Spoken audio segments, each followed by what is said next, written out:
दोस्तों आप दुनिया की कोई भी कार उठाकर देख लीजिए, कितना भी स्टेबल, मजबूत और फीचर से लैस क्यों ना हो, कभी न कभी एक्सीडेंट में उससे लोगों की जान जरूर गई है। लेकिन वॉल्वो की XC90 एकमात्र ऐसी कार है जिससे आज तक कोई भी कैजुअलिटी नहीं हुई। और सिर्फ यही नहीं, वॉल्वो की हर कार ही सेफ्टी के मामले में बेस्ट माने जाते हैं। यहाँ तक कि वॉल्वो ने ही सेफ्टी बेल्ट का भी इन्वेंशन किया था, जिसे कि हम अपनी डेली लाइफ में यूज करते हैं। लेकिन इसका पेटेंट रजिस्टर्ड होने के बावजूद वॉल्वो ने पूरी दुनिया के कार मैन्युफैक्चरर्स को इस इन्वेंशन को फ्री में यूज करने की परमिशन दी, जिससे कि आज लाखों लोगों की जान बच पाई है। यहाँ तक कि इस कंपनी के कमाल के इन्वेंशंस और सेफ्टी फीचर से इंस्पायर होकर ही आज टाटा और महिंद्रा जैसे कार मेकर्स भी अपने व्हीकल्स को डिजाइन करते हैं। लेकिन आखिर ऐसा क्या हुआ कि दूसरों को इंस्पायर करने और सबसे सेफ कार बनाने वाली कंपनी वॉल्वो खुद डूब गई? आज के इस वीडियो में हम पूरी स्टोरी जानने वाले हैं।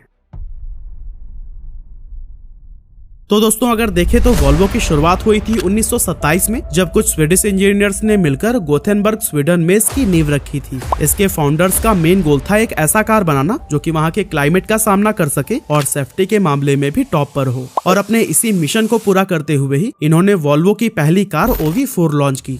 Open body 1.9 litre 4 cylinder engine वाली यह कार 28 HP प्रोड्यूस करती थी। हालांकि पहली कार होने के बावजूद ये इंस्टेंट हिट साबित हो गई, क्योंकि ड्यूरेबिलिटी, पावर, सेफ्टी और कंफर्ट हर मायनों में यह उस टाइम के हिसाब से परफेक्ट थी। साथ ही ये दुनिया की पहली ऐसी कार थी जिसमें लैमिनेटेड विंडशील्ड लगाई गई थी। एक्चुअली उस समय कार्स में लगने वाली विंडशील्ड एक्सीडेंट होने पर चकनाचूर होकर पैसेंजर्स को ही बुरी तरह घायल कर देती थी। लेकिन वॉल्वो की कार में मौजूद लैमिनेटेड विंडशील्ड में प्लास्टिक लेयर्स लगी हुई थी, जो कि टक्कर होने पर कांच को एक साथ होल्ड करके रखती, ताकि वो टूटकर लोगों को घायल न करे। इसी तरह से 1944 में वॉल्वो ने अपनी सेकंड कार PV444 लॉन्च की, जो कि इतनी ज्यादा सफल हुई कि इस ब्रांड को पूरी दुनिया में ही पहचान मिलने शुरू हो गई। वॉल्वो ब्रांड अपनी हर नई कार के साथ कुछ न कुछ एडवांस इनोवेशंस लेकर आता था, और अपने इन्हीं आविष्कारों की वजह से ही वो अपने राइवल ब्रांड से काफी आगे निकलता गया। 1959 में वॉल्वो के ही एक इंजीनियर निल्स बोहलिन ने 3 पॉइंट सेफ्टी बेल्ट को इंट्रोड्यूस किया, जो कि आज के कार्स में भी एक स्टैंडर्ड सेफ्टी फीचर्स की तरह देखा जाता है। इस 3 पॉइंट सेफ्टी बेल्ट को कंपनी ने पहली बार अपने PV544 मॉडल में इस्तेमाल किया था,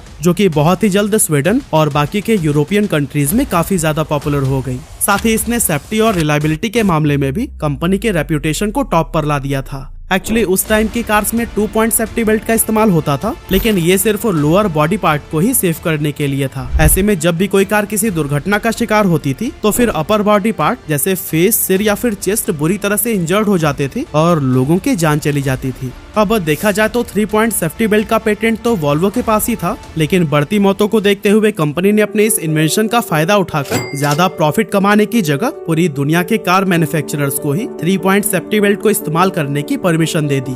और उनके इस कंट्रीब्यूशन की वजह से एक्सीडेंट से होने वाली कैजुअलिटीज बहुत ही ज्यादा डिक्रीज हो गई। नेशनल हाईवे सेफ्टी एडमिनिस्ट्रेशन के अकॉर्डिंग 1975 से लेकर अब तक इस सीट बेल्ट ने लगभग 3,74,000 से भी ज्यादा जिंदगियां बचाई हैं। 1964 में वॉल्वो ने रियर फेसिंग चाइल्ड सीट को भी इंट्रोड्यूस किया, जिससे कि कार्स में बच्चों की सेफ्टी काफी ज्यादा इम्प्रूव हुई।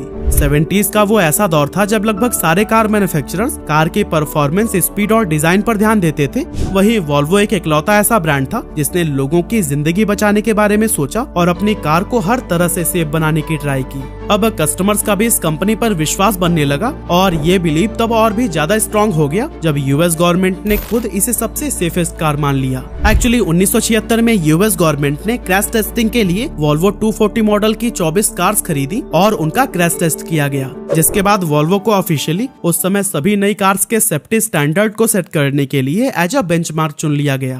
इससे कंपनी की इंटरनेशनल रेपुटेशन बहुत ही ज्यादा बढ़ गई और दुनिया के हर कोने में ही वॉल्वो कार्स की डिमांड होने लगी।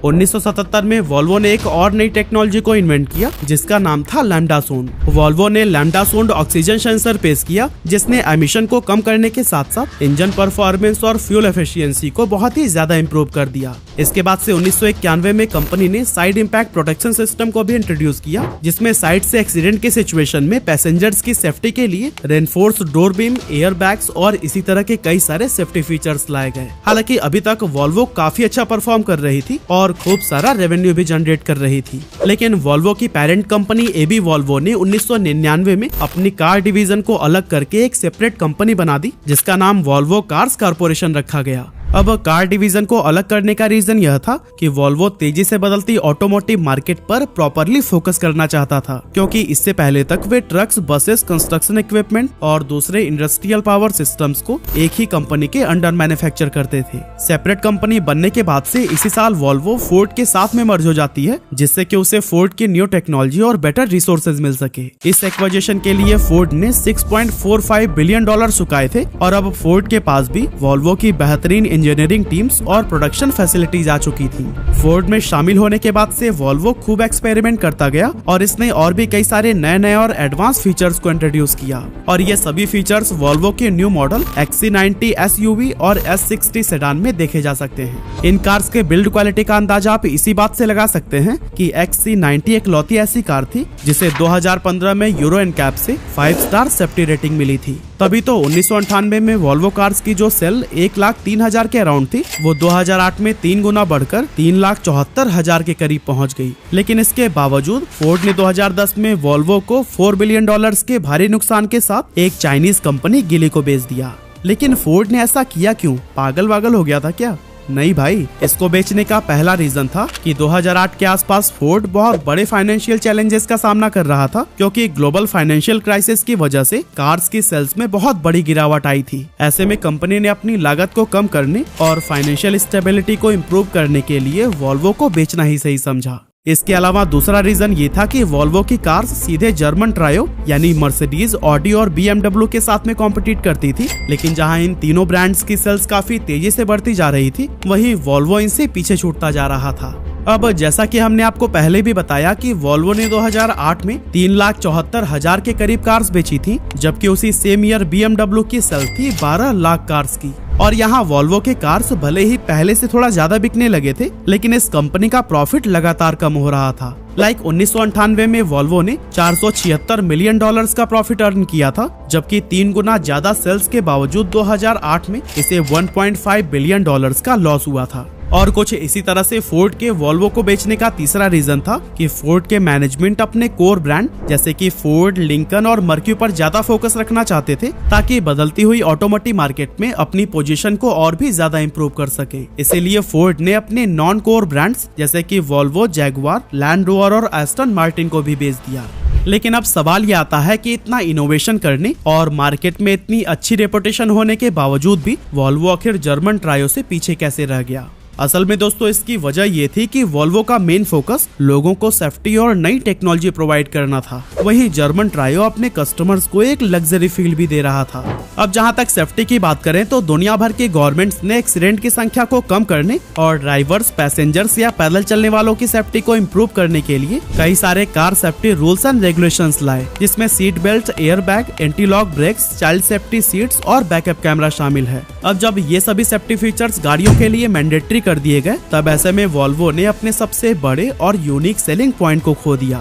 अब लोगों को सेफ्टी के लिए वॉल्वो कार्स की जरूरत नहीं थी, क्योंकि लगभग वैसी ही सेफ्टी उन्हें एक सस्ती कार में भी मिल जा रही थी। साथ ही वॉल्वो और जर्मन ट्रायो के प्राइस काफी हद तक सिमिलर थे, लेकिन जर्मन ट्रायो सेफ्टी के साथ साथ लग्जरी फील भी दे रहे थे। तो ऐसे में कस्टमर्स मर्सिडीज, ऑडी और BMW की तरफ ज्यादा अट्रैक्ट होने लगे और वॉल्वो की मार्केट पोजीशन डाउन होने लगी। लेकिन अगर आप वॉल्वो के फैन हैं तो निराश मत होइएगा, क्योंकि गुड न्यूज यह है कि वॉल्वो एक बार फिर से मार्केट में धमाकेदार कमबैक की तैयारी कर रहा है, क्योंकि गिली में शामिल होने के बाद से वॉल्वो ने अपनी ब्रांड वैल्यू को बहुत ही ज्यादा एनहांस किया है। इसने 2013 में चाइना के अंदर अपना पहला कंप्लीट मैन्युफैक्चरिंग प्लांट एस्टेब्लिश किया, जहां वॉल्वो S60L और XC60 जैसी बेहतरीन कार्स प्रोड्यूस की गई।